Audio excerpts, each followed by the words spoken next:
magacaygu waa Saabir Cilmi Yuusuf waxaan ku noolahay wadankan Sweden.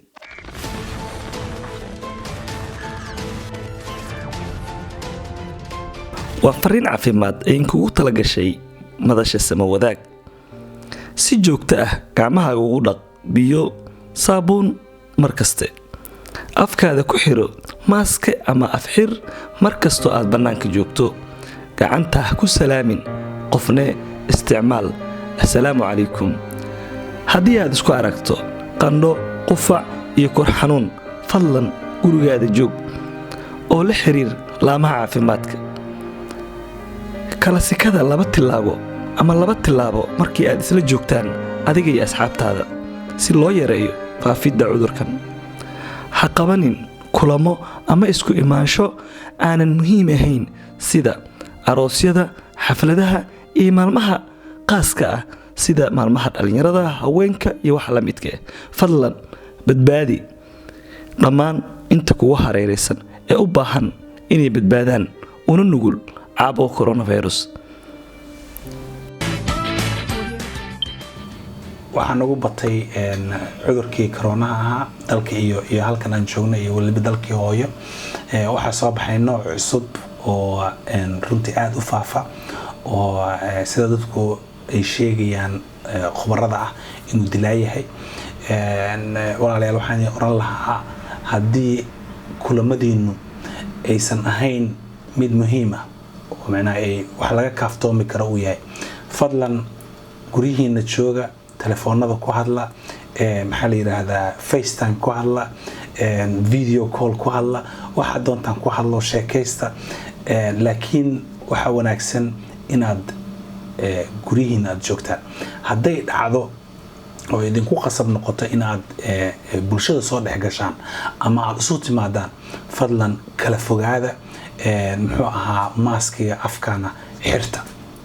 waa muhiim inaad talaabooyinka hadba meesha aad joogto dawladda iyo dalka aad joogto sharciyada ama fikirka ay idin siinayso iyo talaabooyinka ay qaadayaan inaad ku taageerto oo aad dadkaaga dhinac ka raacdo. mahadsanidin.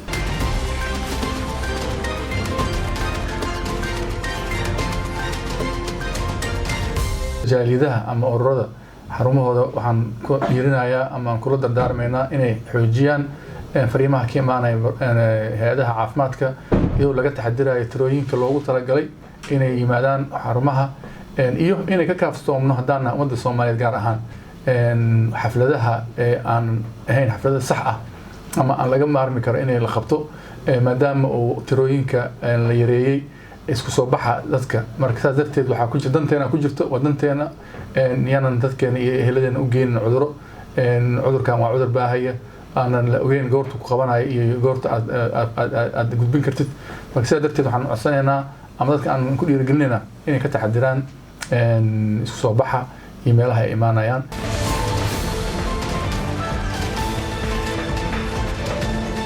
waxaan kaa codsanayaa inaad waardiyeysid ama ka danqatid waalidkaaga haddii aad isleedahay waalidkaaga waa dhalinyaro ama uu caafimaad qabaa waxaa dhici karto in waalidiinta saaxiibadaada inayna sidaas ahayn ama ay xanuunsan yihiin ama waayeelo ay yihiin. haddii cudurkaani faafa oo cusub iyo kii horeba wuxuu khatar u yahay naftaada nafta qof kasta Soomaaliyeed. waxaan kaa codsanayaa inaad gurigaaga joogtid ama aad ka fogaatid walaalkaaga ama walaashaada Soomaaliyeed adoon u gudbinaynin cudurkaas. waa iga codsi waa cudur khatar ah oo ummadda laaya halkaan dadku ku laaya Soomaaliya ku laaya. waa iga codsi gurigiina jooga. waxaan maaragtay ogahay in maalin aan dhimanayo oo aanan ka cabsanin inkastoo maaragtay qof walba uusan jeclayn inuu maaragtay muxuu ahay xanuunsado ama jirado ama dad badan oo dhimanayo arko isiraado baasho ku dhacday adin ima dhimataa. ana waa qaatay maadaama oo aan ka shaqeeyo isbitaalkan oo aan maaragtay la kulano caruur hadda dhalatay ama hooyooyin ama aabooyin ama dad fara badan oo imaanayo oo xanuunsan ayaa maaragtay muxuu ahay waa in aan istalaalnaa ama aan u noqonaa inay dadka kale ay nagu daydaan si ay talaalka u qaataan iyo inaan faafin. Jag har haft coronaviruset i höstas. Blev jag smittad och var hemma i 2 veckor från jobbet.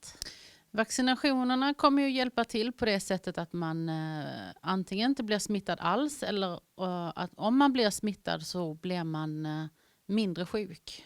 Nej, alltså de vanligaste biverkningarna som man kan säga som man har sett, det är ju som vid alla vaccinationer att man kan få lite feber, man kan känna sig trött och ont i huvudet och lokal biverkan, det vill säga att man känner sig lite öm i armen, men det går oftast över på ett par dagar. Alltså vaccinationerna är ju en del utav lösningen för att vi ska bli av med den här pandemin. sida aan ognahay waddankan Sweden waxaa la mamnuucay maqaayadaha wixii ka dambeeyo 8:00 fiidnimo sababtuna waxay tahay in la yareeyo xanuunkan caalamka halista ku ah. Ogaaw cudurkan ma lahan daawo iyo talaal rasmi ah laakiin wuxuu leeyahay ka hortag. Fadlan ku dhaqan fariimaha caafimaadka ay idin soo gudbinayaan madasha samawadaag ee xarunteedu tahay waddankan Sweden.